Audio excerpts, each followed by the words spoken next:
கதை நேரம். சிந்துபாத் கதைகள் 6வது பயணம். போன கதையோட தொடர்ச்சி.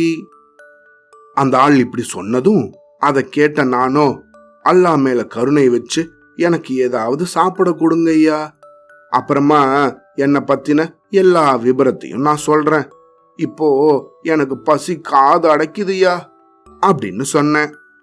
அதை கேட்ட அவனோ உடனே உணவும் குடிக்க பானமும் கொண்டு வர ஏற்பாடு செஞ்சான். இப்படி அவங்க கொண்டு வந்த உணவை சாப்பிட்டதுக்கு அப்புறமா தான் என்னோட களைப்பு நீங்கிச்சு. அவங்க கூட அதுக்கு அப்புறமா தாராளமா பேச ஆரம்பிச்சேன். ஒவ்வொரு பிரயாணத்திலையும் எனக்கு நேர்ந்த துன்பங்களை எல்லாம் அவங்களுக்கு எடுத்து சொன்னேன். எந்த நிலைமையில இந்த தீவுக்கு வந்தேன் அப்படிங்கறதையும் இதுல இருந்து தப்பிக்கிறதுக்காக நான் என்னென்ன பிரயத்தனங்களை எல்லாம் செஞ்சேன் அப்படிங்கறதையும் சொன்னேன். இந்த விபரங்களை எல்லாம் கேட்ட அவங்களோ என் மேல இரக்கம் கொண்டு கண்ணீரே வடிக்க ஆரம்பிச்சுட்டாங்க. அப்புறமா என்ன அவங்க கூட வரும்படி சொல்லி அவங்களோட மன்னர்கிட்ட என்ன கூட்டிட்டு போனாங்க. இந்த மன்னரோ என்ன பார்த்ததும் புன்முறுவல் காட்டி என்ன வரவேற்றாரு. அது மட்டும் இல்லாம நான் யார் அப்படின்னும் எப்படி இங்க வந்தேன் அப்படிங்கறதையும் சொல்லும்படி கேட்டாரு. அதையெல்லாம் கேட்ட அவரோ மனம் மகிழ்ந்து நான் தப்பி வந்ததுக்காக என்ன பாராட்டினாரு. நானு அவரோட விருந்தாளியாக அங்கேயே தங்கலாம் அப்படின்னு சொன்னாரு. இந்த மன்னர் இருக்காரே, அவர் வசிச்சுட்டு வந்த தீவு ரொம்ப அழகான தீவு. 4 புறமும் மரங்களும் மலைகளும் அருவிகளும் நல்லா சூழ்ந்திருந்துச்சு.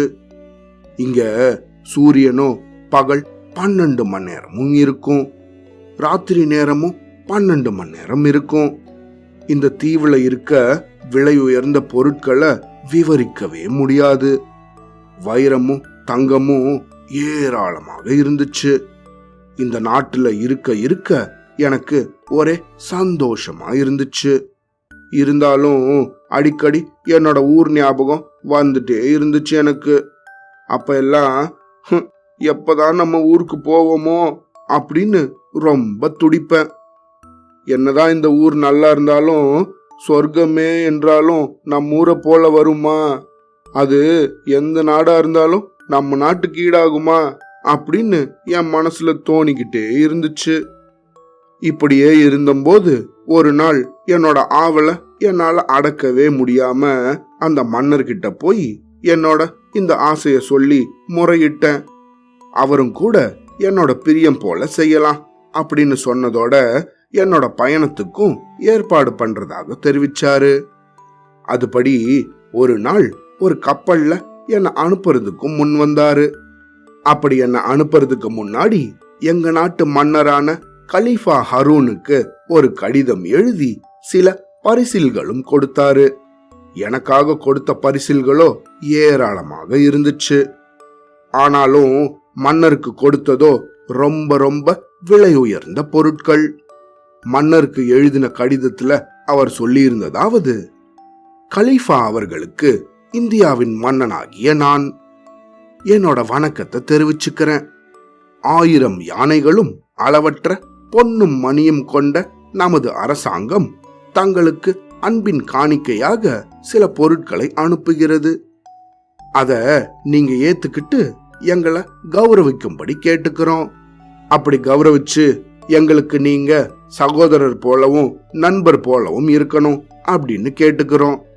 அதனால எங்களோட அன்புக்கு பதில் நன்றியாக மேலான உங்களோட பதில அனுப்பி வைக்கணும் அப்படின்னு கேட்டுக்கிறோம். நாங்க அனுப்பி வைக்கிற இந்த பரிசு பொருட்களோ உங்களோட கௌரவத்துக்கு ஏத்ததில்ல அப்படின்னாலும் பெரிய மனசு பண்ணி இதை நீங்க வாங்கிக்கணும் அப்படின்னு எழுதியிருந்தாரு. இந்த கடிதத்தோட அவர் கொடுத்த பரிசோ விலை உயர்ந்த கற்களால செதுக்கப்பட்ட ஒரு கோப்பையாகும். அந்த கோப்பைக்குள்ள மாணிக்கமும் மரகதமும் பதிச்ச சில சின்னங்கள் பொறிக்கப்பட்டிருந்துச்சு. அவ்வளவு அரிய பொருளை நான் இதுக்கு முன்னாடி பார்த்ததே இல்ல. அதோட மதிப்பு என்ன இருக்கும் அப்படின்னும் என்னால அனுமானிக்கவே முடியல. இப்படியாக இந்த மன்னர் கொடுத்து அனுப்பின இந்த பொருட்களை எல்லாம் எடுத்துக்கிட்டு எங்க நாடான பாக்தாத் நகரத்துக்கு திரும்பினேன். அப்பாடா, ஒரு வழியா எங்க நாட்டுக்கு வந்தடைஞ்சேன். அவ்வளவு சந்தோஷமாக இருந்துச்சு. இப்படி என்னோட ஊருக்கு திரும்பினதும் என் உற்றார் உறவினர்கள் எல்லாம் ஓடி வந்து என்ன வரவேற்றாங்க. அதே போலவே ஏழை எளியவர்களும் வந்திருந்தாங்க. அவங்களுக்கெல்லாம் வழக்கம் போல நிறைய பொன்னும் பொருளும் கொடுத்தேன். அப்புறமா மன்னர் கலீஃபா ஹருனை பார்க்கறதுக்காக போனேன். இந்தியாவின் மன்னர் விடுத்த இந்த கடிதத்தையும் பரிசு பொருட்களையும் நான் அவர்கிட்ட கொடுக்கவே அவர் ரொம்ப மகிழ்ச்சி அடைஞ்சாரு. எனக்கு ஒரு ஆசனம் கொடுக்க செஞ்சு அதுல என்ன உட்கார சொன்னாரு. அப்புறம் என்னோட பிரயாண அனுபவங்களை எல்லாம் சொல்லும்படி கேட்டாரு.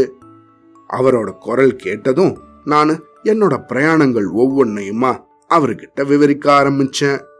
அவரும் மிகுந்த ஆவலோட நான் சொன்னதையெல்லாம் கேட்டு ரொம்ப ஆச்சரியப்பட்டாரு. இந்த இந்திய மன்னரோட செல்வாக்கையும் செல்வ நிலைமையையும் கூட அவர்கிட்ட விவரிச்சேன். அவருக்கு ஒரே வியப்பாக இருந்துச்சு. என் மேல அவருக்கு இருந்த பிரியம் ரொம்ப வளர்ந்துச்சு. அப்புறமா எனக்கு நிறைய பரிசு பொருட்களை கொடுத்து என்ன போயிட்டு வரும்படி சொன்னாரு. அவர்கிட்ட போயிட்டு வரேன்னு சொல்லிட்டு என்னோட வீட்டுக்கு வந்து சேர்ந்தேன். ஆனா என்ன காரணமோ என்னமோ எனக்கு இந்த பயணங்கள் மேல இருந்த ஆர்வமே குறைஞ்சு போச்சு. இனிமே வீட்டை விட்டு வெளி தேசத்துக்கே போகக்கூடாது அப்படின்னு இருந்துட்டேன். என்னோட இந்த முடிவை கேட்ட என்னோட உறவினர்கள் எல்லாம் ரொம்ப சந்தோஷப்பட்டாங்க. அட ஆமா சிந்துபாத், நீ போதுமான பொருட்கள் சேர்த்தாச்சு. இதுக்கு மேல பிரயாணம் செஞ்சுதான் பொருட்கள் சம்பாதிக்கணும் அப்படிங்கிற அவசியமும் இல்லை அப்படின்னும், இவ்வளவு ஆபத்துகள் ஏற்பட்டதே போதும் அப்படின்னு சொன்னாங்க. இப்படி என் உறவினர்கள் சொன்னதெல்லாம் சரியான விஷயமாகத்தான் எனக்கு பட்டுச்சு. அதனால சிறந்த ஒரு முடிவு தான் இது அப்படின்னு நினைச்சு என் வீட்டிலேயே நிம்மதியாக காலத்தை கழிச்சுக்கிட்டு இருந்தேன். ஆனா என்னோட இந்த முடிவை மாத்தும்படியான சம்பவம் ஒண்ணு நடந்துச்சு. அது என்னன்னு அடுத்த கதையில கேட்கலாம். சரியா? அவ்வளோதான்.